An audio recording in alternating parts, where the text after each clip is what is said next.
Assalamualaikum warahmatullahi wabarakatuh. Teman-teman apa kabar? Hari ini kebetulan hari Jumat ya. Jumat. Tanggal berapa ya? 29 Desember 2023 di penghujung tahun ya. Nah, kami mewakili dari tim Irabelco ini saat ini sudah sampai di INH, teman-teman. Berkaitan dengan uang donasi yang kemarin kita kumpulkan dari hasil lelang 26 senapan angin, 26 pucuk, ditambah lagi dengan donasi dari teman-teman ya yang udah masuk ya Jen ya. Dan angkanya kita genapkan menjadi 100 juta nih. 100 juta rupiah, ini uang tunainya, ini biar kelihatan aja angkanya digedein. Dan di sebelah saya ini ada Mas Yogi dan Mas Pandu yang mewakili dari INH, karena kebetulan Ustadz Muhammad Hussein Ghazanya lagi berhalangan ya, lagi di luar kota. Luar kota. Nah, teman-teman, ini dokumentasi yang kita bikin sebagai bentuk laporan kita, sekaligus ucapan terima kasih saya atas dukungan dari teman-teman yang sudah support kemarin kegiatan kita untuk lelang unit itu. Dan terkumpul jumlahnya sekarang 100 juta. Yang kemarin awal itu 102.500.000 rupiah. Itu kita serahkan langsung ke Pak Ustadz Muhammad Hussein ya. Nah, yang sekarang yang kedua nilainya 100 juta. Jadi ini langsung kita serahin aja. Perwakilannya ada Mas Yogi dan Mas Pandu. Ini uangnya. Kalau mau dihitung dulu boleh, cuman kayaknya nanti durasinya kepanjangan. Ya, terima kasih ya buat IR dan Ambel.co. Semoga berkah semua. Insya Allah amanah nanti kita sampaikan semua ke saudara-saudara kita di Palestina. Ya, ini saya lurusin dulu. Terima kasihnya bukan ke Irabelco, karena ini bukan uang kita. Bukan uang kita. Ini uang dari teman-teman yang kita himpun. Oh gitu, ya dari teknik. Jadi ada salah satu, ya nggak apa-apa, ada salah satu customer kita, dia nitip, minta tolong jualin senapan anginnya, ada 26 pucuk. Berarti ini apa nih Pak IR? Kita nih hanya sebagai calo. Tim jembatannya. Jembatan nih. Jadi kita yang kemarin memang mengadakan acara lelangnya. Jadi unit itu senapan angin kita benerin, kita rekondisi dulu, kemudian kita lelang. Dan hasilnya terkumpul sejumlah ini. Ini atas sumbangan yang terbesar itu dari salah seorang customer kita. Gitu. Dia menyerahkan 26 senjatanya untuk dijual. Karena kan nggak mungkin kita kirim ke sini senapannya kan. Mas Yogi terima nih senapannya buat apaan gitu. Dalam bentuk, kita lipat jadi duit.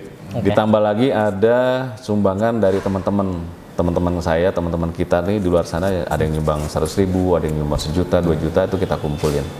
Dan ini trip yang kedua nih, Mas Pandu, Mas Yogi. Nah, doain mudah-mudahan kita bisa tetap konsisten. Amin, ya. Untuk trip 3, 4, 5 dan seterusnya. Karena saya masih berkeyakinan bahwa masalah di Palestina dan Gaza ini nggak bisa kita lari sprinter. Ini adalah lari maraton panjang dan estafet. Nah, ini estafet yang kedua. Mudah-mudahan nanti tahun depan Januari kita bikin lagi estafet yang ketiga. Terus begitu, gitu. Nah, doain supaya kita tetap sehat. Amin. Terus ya teman-teman di luar sana juga tetap percaya bahwa ketika menitipkan dananya ke kita tuh memang betul kita salurkan gitu. Bukan kita makan. Ya. Nah, oke, Mas Yogi ini kebetulan kan yang dari INH ini orang yang dipercaya, bukan dipercaya ya, artinya yang lebih update informasinya tentang Gaza dan Palestina ya. Mas bisa cerita sedikit nggak ke teman-teman? Apa yang mereka butuhkan, kemudian sudah berapa jumlah korbannya, dan bagaimana nanti mekanisme uang kalau kita setorkan ini ke INH, nanti akan berujungnya di mana? Gitu. Baik, terima kasih atas waktu dan kesempatannya. Dari Abel saya Abel Channel, Pak Abel Wahid Channel yang sudah hadir pada kesempatan pagi hari ini, Jumat yang penuh berkah, mengabarkan dan menyampaikan amanah dari teman-teman yang sudah berdonasi untuk saudara-saudara kita di Gaza, Palestina, dan mudah-mudahan ini sebagai pemberat amal timbangan kebaikan. Bapak serta teman-teman tim yang sudah hadir pada pagi hari ini. Dan inilah yang disampaikan seperti yang disampaikan Rasulullah, hadis Maimunah, apa yang bisa kita berikan untuk saudara-saudara kita yang di Palestina walaupun kondisi kita jauh, yaitu dengan memberi mereka minyak. Minyak dalam arti ini adalah hadiah untuk meringankan beban mereka. Dan insya Allah kita yang memberi hadiah dalam bentuk moral ini adalah orang-orang garda terdepan juga membantu perjuangan-perjuangan kita yang ada di Palestina sana. Kemudian yang kedua, informasi update terkini tentang saudara-saudara kita di Gaza, Palestina. kami dari tim Gaza Media, itu adalah portal media yang didirikan oleh Ustadz Muhammad Hussein bersama tim jurnalis yang ada di Gaza, itu terus mengabarkan informasi-informasi yang update bagaimana perkembangan di Gaza saat ini. Dari korban jiwa yang saat ini kita dapatkan itu adalah sudah mencapai korban syahid tembus angka 22.000. Innalillahi. Dan korban yang luka-luka itu sudah menembus angka 53.000. Dan di antara luka-luka ini maupun yang syahid itu 70% diantaranya adalah wanita dan anak-anak. Yang mereka semua luka-luka dalam arti ini juga bukan luka-luka seperti kita anggap luka gores, kena serpihan kaca, tidak. Tapi luka sebagian besar itu tangannya putus, kemudian kakinya sudah putus juga. Nah, ini yang perlu kita pahami juga tentang makna luka-luka yang dialami oleh saudara-saudara kita di sana. Nah, informasi terbaru juga yang kita dapat, nah ini kalau dilihat dari saat ini, intensif serangan senjata via udara itu sudah berkurang. Apa pesannya? Pesannya adalah memang pertama desakan dari internasional itu terus melakukan Israel untuk gencatan senjata. Dan yang kedua, suka tidak suka memang Israel ini sudah kolaps ya. Dari serangan udara itu mereka memang menghabiskan biaya yang cukup besar. Dan di jalur darat itu sudah tidak bisa kita bicarakan, pejuang Gaza terus menang di atas kertas. Ya, saya update itu dari YouTube tuh, sama Al Jazeera. Al Jazeera yang terus update situasi di sana. Di jalur darat kita terus menang di atas kertas. Dan adapun informasi yang kita lihat memang tim-tim atau tentara-tentara ini masuk ke wilayah darat, itu menangkap yang dikatakan warga sipil, bukan simpatisan pejuang Hamas. Nah, ini juga sebenarnya secara hukum internasional mereka sudah banyak melanggar sekali kejahatan perang yang sudah tidak bisa dilogikakan lagi. Maka harapannya memang PBB tidak hanya kemarin harus melakukan gencatan senjata selesai, harus didesak terus hingga saat ini. Jangan hanya dengan satu hak veto Amerika kita berhenti dengan suara yang mayoritas. Nah, ini sebenarnya tidak masuk akal kalau kita melihat PBB hanya mengikuti satu hak veto, sedangkan hampir seluruh negara itu menolak dan menuntut untuk gencatan senjata. Ya, PBB UN kan, United Nations gitu. Cuman harusnya UN plus the faedah. Unfaedah. Nah, itu juga tagline kita. Maka apa gunanya dengan United Nations seperti itu? Mereka mewakili seluruh suara internasional tapi tidak memberikan dikit bantuan bahkan untuk gencatan senjata. Nah, ini ada satu yang ini saya potong sebentar. Saya mau nanya, kalau Yaman itu kan jelas membantu kan, Iran yang kita bilang Syiah, gitu, itu juga membantu. Arab Saudi gimana? Ini masalahnya ada 3 kota suci umat Islam, ya kan, merujuk kepada Quran dan Hadis. Yang pertama Makkah Al-Mukarramah, yang kedua adalah Madinah Al-Munawwarah, yang ketiga terakhir adalah Al-Quds, Masjid Al-Aqsa. Kalau mau berkunjung berarti ketiga tempat itu. Ketiga tempat tersebut. Madinah, kemudian Masjid Al-Aqsa. Cuman kan kita ini kan bukan diajarin ya. Jadi kayaknya gaungnya itu Makkah Madinah, makanya umroh ke sana gitu kan. Padahal sebenarnya Masjid Al-Aqsa adalah salah satu masjidnya juga harus kita kunjungin. Karena kalau nggak ada Masjid Al-Aqsa nggak ada turun perintah surat kan. Kan miratnya dari situ. Nah, dari Masjid Al-Aqsa ke Sidratul Muntaha. Dapat pahala juga. Setara dengan di Madinah. 1.500 lebih. Nah, tadi tingkatannya Makkah lebih tinggi, kemudian 10.000. Di sholat di Masjid Al-Aqsa itu dapat juga pahala yang dilipat gandakan. Nah, artinya gini. Kita melihat negara-negara tetangga ya dari Palestina sendiri. Ini Arab gimana menurut Mas Yogi? Ya kan update berita kan. Betul. Jadi Arab Saudi atau Saudi Arabia ini sebetulnya posisinya dia benar-benar ngebela Palestina atau enggak sih sekarang? Nah, secara update terbaru yang kita dapat itu dari bidang kerajaan di bidang Kementerian Luar Negeri yang dihimpun dari Middle East Update News, Middle East Monitor, bahwa 98% mayoritas masyarakat Arab itu menolak hubungan dengan Israel. Dan ini artinya Arab Saudi secara kemanusiaan mereka tetap membantu Palestina. Tetapi yang kita harapkan memang sebenarnya bantuan senjata. Nah, tetapi senjata memang mereka dalam hal ini belum ada terlihat. Enggak sih, bukan senjata gini. Kan berita terakhir itu kayak Yaman ketika dia melancarkan serangan rudal kan, melintasi wilayah Arab, Palestina. Itu malah diledakin sama Arab gitu. Nah, kenapa gitu loh? Nah, inilah yang isu yang sering disampaikan yang kita dengar di luar. Tentu ada di sini permasalahan, mungkin Ogi belum memahami hal ini lebih lanjut, yaitu tentang perbedaan kelompok yang kita sebut ini kelompok tersebut, ini kelompok tersebut. Dan memang orang Arab itu tingkat fanatiknya sangat tinggi dalam kelompok tersebut. Bahkan itu sudah menjadi watak mereka sejak zaman Nabi juga.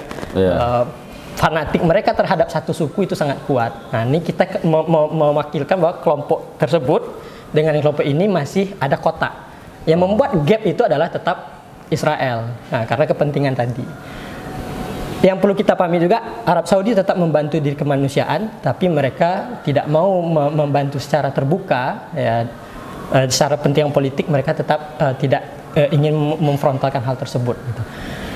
Dan kabar baiknya dari Arab Saudi sendiri sebenarnya sudah menekan Amerika juga. Bahwa mereka tidak bisa diatur juga seperti itu. Dan yang negara-negara Arab yang berani memang membantu seperti Yaman, kemudian Qatar dari bidang media itu sangat gelontoran habis-habisan.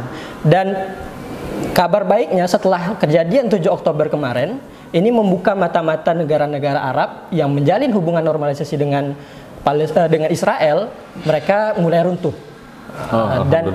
Dan mereka juga mulai memikirkan 2 kali untuk menjalin kerjasama dengan Israel, karena dari kerjasama yang paling urgen itu mereka lakukan adalah kerjasama bidang senjata. Nyatanya senjata yang harganya puluhan miliar itu dipermalukan oleh pejuang di Gaza. Nah, ini tank Merkava ya? Ya, tank Merkava yang harga 70 miliar bisa kalah dengan RPG yang harga 15 juta. Logikanya di mana? Dan nggak itulah nyampe 15 juta kayaknya, itu kan hitungannya sekitar ya? 500 sampai 1000 dolar ya. Oh ya, puluhan juta ya? Iya, paling kayak kalau 500.000 kali 500 dolar kali 15.000 berarti sekitar 7,5 juta ya? 7 jutaan ya gitu. Bisa kalah dengan harga tank Merkava yang update dengan sensor pergerakan musuh seperti kerupuk memang. Kita berdoa mudah-mudahan memang kemenangan ada di pihak Palestina ya. Amin. Karena biar gimana pun Palestina, apalagi kita sesama Muslim kan, itu kan saudara kita juga. Dan teman-teman nih ingat nih, ini ada pesan penting dari Ustadz Adi Hidayat, kemudian Ustadz Abdul Somad juga. Nanti lihat aja di YouTube-nya banyak. Jadi berkaitan dengan Palestina ini ada amalan besar di balik ini. Jadi kalau kita biasa misalnya Jumatan nih nyumbang ke masjid ya kan, naruh di kotak amal, kita nyumbang makan ke tetangga, itu akan berbeda nilainya ketika kita niatkan kita menyumbang uang kita nih untuk Palestina. Karena di sini ada yang namanya jihad fisabilillah. Ada amalan jihad yang terkandung di dalam sini. Kita pertama nggak mungkin kan berangkat ke sana. Satu, mungkin negara juga tidak membolehkan kan kita ikut perang di sana. Dan yang kedua, Al-Qassam sendiri kan menolak dibantu secara militer. Jangan-jangan kita datang ke sana malah jadi bikin repot. Bener ya kan? Terus yang kita bisa lakukan selain doa, ya doa paling gampang sebenarnya. Tiap sholat doain. Aksi nyatanya gimana? Terus yang ketiga, yang menurut saya yang paling memungkinkan ya ini, kita mengumpulkan uang untuk kita salurkan ke sana, gitu. Terlepas dari misalnya entah mau dibelikan senjata atau ya paling pasca perang ini menurut saya yang paling besar. Dibuild tadi. Dan yang tadi untuk pemulihan korban 53.000 yang cacat tadi, yang luka-luka itu gimana ya kita ngebayangin? saya nggak kebayang karena saya nonton tiap hari, sampai ada beberapa saudara saya bahkan istri saya sendiri kalau ngeliat nggak tega, tapi saya bilang demi Allah harus lihat, harus lihat anak kecil berdarah, harus lihat ada orang yang putus lihat, karena mungkin dengan cara kita ngelihat itu kan giro kita terpancing. Terus kalau kita skip nggak lihat, jadi karena kita nggak lihat kita nggak tahu, nggak akan muncul rasa ibahnya. Justru harus dilihat tuh teman-teman, harus ditonton. Walaupun kadang kita sambil nangis-nangis dia nonton orang yang ketembak, biar kepalanya, kita rasakan duka mereka. Betul, kepalanya pecah, bapak-bapak lagi gendong anak-anaknya sudah meninggal, tonton itu. Mudah-mudahan dari situ Allah kasih kita hidayah, ya nggak? Allah lembutin hati kita supaya kita tuh benar-benar ada di apa namanya, ada di barisan Palestina. Karena ini secara tidak langsung juga kan Quran juga mengatakan ada panggilan perang, dan kita wajib sebagai muslim itu untuk menjawab itu. Nah, cara jawabnya mungkin ini yang paling memungkinkan gitu, Mas Yogi. Ya, mudah-mudahan saya juga berdoa, kita sama-sama berdoa lah. Kita mendoakan para donatur ini, semoga rezekinya juga tambah lancar, Allah berikan kesehatan, kemudian Allah muliakan hidupnya di dunia dan di akhirat. Insya Allah. Dan siapapun yang terlibat dalam acara penggalangan dana ini, kemudian Mas Yogi dari teman-teman di INH, apalagi terlibat langsung kan, tenaganya, waktunya, mungkin uangnya juga keluar. Kita juga berdoa, kita mendoakan lah. Semoga Allah juga limpahkan rahmat, hidayah, karunia yang luar biasa. Dan satu hal yang pasti kan, kullu nafsin za'iqatul maut. Kalau sudah ada yang syahid di sana, kita juga bakal nyusul kan, bakalan mati juga. Cuman cara matinya yang kita belum tahu. Setuju gak? Setuju. Cara matinya belum tahu. Saya beneran kalau memang Allah izinin, saya pengen banget berangkat ke Palestina. Bahkan sekarang nih udah inamal amal biniat saya nih. Tadinya rencana mau umroh, saya geser. Ke Al-Quds nih. Kita harus ke Al-Quds. Kita harus ke Palestina. Ini ada missing link, ada catatan sejarah yang hilang. Orang taunya cuma Makkah, Madinah, Al-Aqsa-nya dilupain. Karena takut katanya sana perang katanya. Enggak. Iya. Tapi di tepi baratnya. Ini membuka nih. Jadi kejadian Palestina itu membuka pemahaman orang-orang Islam yang tadinya, termasuk saya ya, yang kita mengabaikan Al-Quds, sekarang kita jadi terbuka. Dan keinginan saya untuk berangkat ke sana jadi makin besar. Nah, kita doain teman-teman, mudah-mudahan perang cepat berakhir ya. Bencana ini jangan sampai terus berlanjut, dan kemenangan ada di pihak muslim, dan kehancuran untuk Israel. Israel sih ngomongin. Si rewel ini. Si rewel. Saya lebih suka Israel aja gitu. Karena ada nerakanya. Ya teman-teman, sekali lagi saya mewakili tim dari Irabelco, kami mengucapkan banyak terima kasih sudah disupport, dan dananya hari ini kita serahkan langsung ke INH. Semoga apa yang sudah kita usahakan menjadi ladang jariah dan ladang jihad kita sama-sama di mata Allah. Karena pada hari ini seperti seekor semut yang membawa air pada peristiwa pembakaran Nabi Ibrahim alaihissalam. Jangan menjadi cicak, jadilah semut. Minimal Allah tahu kita ada di mana, di pihak yang mana. Barakallahu fiik. Mudah-mudahan ini bukan yang terakhir. Amin. Dan ini yang kedua, ini bukan yang terakhir. Ya. Saya berharap teman-teman juga akan tetap support kita. Semoga yang kita perjuangan ini menjadi satu visi dan misi ke depannya untuk membantu INH juga. Nah, kita juga minta doa ini dari teman-teman INH. Mudah-mudahan apa yang kita usahain itu tetap lancar jalannya. Mungkin ada yang mau ditambahin lagi, Mas Yogi, silakan ke teman-teman. Baik, teman-teman pemirsa, seperti yang disampaikan oleh Ustadz Hussein, suka tidak suka dengan atau tanpa kita, Palestina pasti merdeka. Suka tidak suka dengan atau tanpa kita, Masjidil Aqsa pasti akan terbebaskan. Tinggal posisi kita, ingin pemilih menjadi penonton atau menjadi pemeran yang mengambil sejarah itu untuk bersama membebaskan Palestina dan bisa bersama kita melaksanakan Masjidil Aqsa ke depannya. Itu semua ada pilihan kita, maka pesannya adalah tetap kita berfastabiqul khairat, berlomba-lomba dalam kebaikan. Amin, ini dari Om Nabil bisa lebih 100 juta, besok ada mungkin yang lebih dari ini lagi. Karena all outnya orang Israel itu beda. Mereka 24 jam bisa dengan tanpa takut membunuh adik-adik kita di sana. Maka kita hari ini harus menggalakkan semangat persatuan yang lebih kuat lagi, dan boikotnya tetap harus jalan. Ini jangan lupa. Jangan kalah sama promo ya. Iya, jangan kalah sama promo akhir tahun. Nah, ini kita ingatkan juga di Indonesia, terutama kita harus tetap boikot dijalankan. McDonald buy one get one, wah diserbu lagi. Karena gini, Pak, bayangkan Israel itu sudah bangkrut. Mereka sudah tidak ada lagi pendanaan. Tiba-tiba kita di sini beli produk mereka. Nah, masuk lagi dong. Betul. Nah, gitu logikanya yang harus kita pahami. Berarti boikot itu sangat berpengaruh. Kalau ada dibilang sana tidak pengaruh, bilang sangat berpengaruh. Boikot itu sangat berpengaruh untuk meluluhlantakkan ekonomi mereka. Nah, karena mereka menuhankan uang. Ya, nah, jadi uang itu kita himbau nih teman-teman yang punya saudara, biasanya emak-emak nih, ya kan, pergi ke mall ngelihat KFC diskon, ngantri. Starbucks juga. KFC, Starbucks, kemudian McDonald itu restoran ya, tambah produk lain, ada produk yang terafiliasi kayak Amerika punya kan Coca-Cola dan lain-lain, itu dipilih-pilih lah, boykot total. Dan kedua manfaatnya menurut saya, ada kesempatan ketika McD hancur di Indonesia, akan muncul pengusaha lokal yang berjualan burger, itu kita hidupin, gitu. Apalagi dia pengusaha Muslim, karena gini, kalau orang Muslim punya uang gitu ya, dia pasti akan didahulukan dahulukan saudaranya sendiri. Kita, betul. Nah, sama di luar Muslim juga ketika mereka punya dana, mereka pasti juga akan dahulukan sesamanya kan.